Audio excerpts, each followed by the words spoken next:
Masih menjadi kesatuan dengan film Cahaya dari Timur, Beta Maluku yang diproduseri oleh Glenn Fredly, Senin malam bertempat di Kute House, Menteng, Jakarta Pusat. Digelar festival Orang Basodara. Dihadiri para penyanyi papan atas seperti Sandy Sandoro, Tompi, Glenn Fredly, hingga Melanie Subono. Acara ini rupanya akan digelar secara rutin nantinya.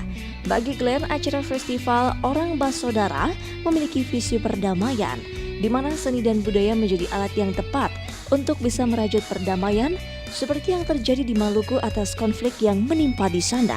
Saya ngeliatnya sederhana teman-teman, bahwa ini inisiasi yang lahir dari masyarakat.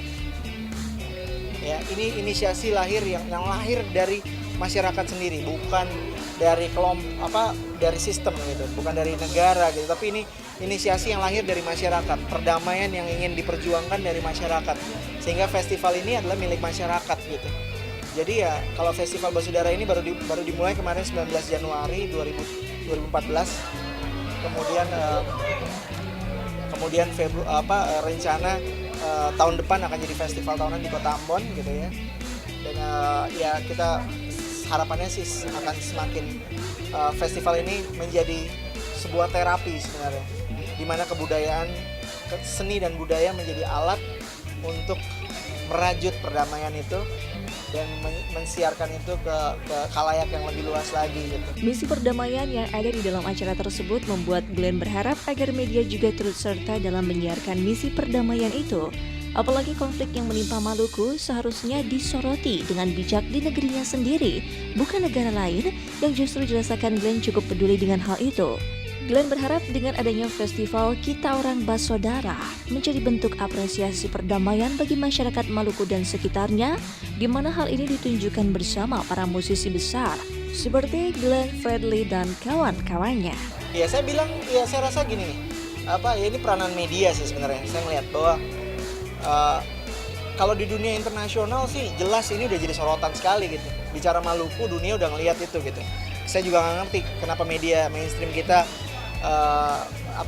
justru bukan mengangkat, tapi justru melihat sisi lain gitu. Dan menurut saya kalau ditanya bagaimana tentang perdamaian di Maluku ini, jujur ini cerita yang sudah mendunia gitu. Maksudnya bagaimana usaha perdamaian itu sudah dilakukan dari G2G, bahkan disorot oleh media internasional gitu. Dan menurut saya ini peranannya kita ini peranan kolektif sih menurut saya. Teman-teman media bagaimana juga bisa menyebarkan ada cerita yang pernah terjadi gitu ya. Dan sampai hari ini sedang terus berjalan gitu. Bagaimana proses healing, proses penyembuhan itu berjalan. Dan saya pikir hari ini konteksnya dengan Indonesia itu jelas sekali. Kita bicara kebinekaan, kita bicara tentang Pancasila, di mana khususnya kalau di kota besar Jakarta ini yang makin hari ya menurut saya ya dengan segala apapun yang dimiliki oleh Jakarta terpusat dari di sini, ya ini bisa jadi pelajaran penting untuk kita bisa mensiarkan ini ke banyak daerah gitu.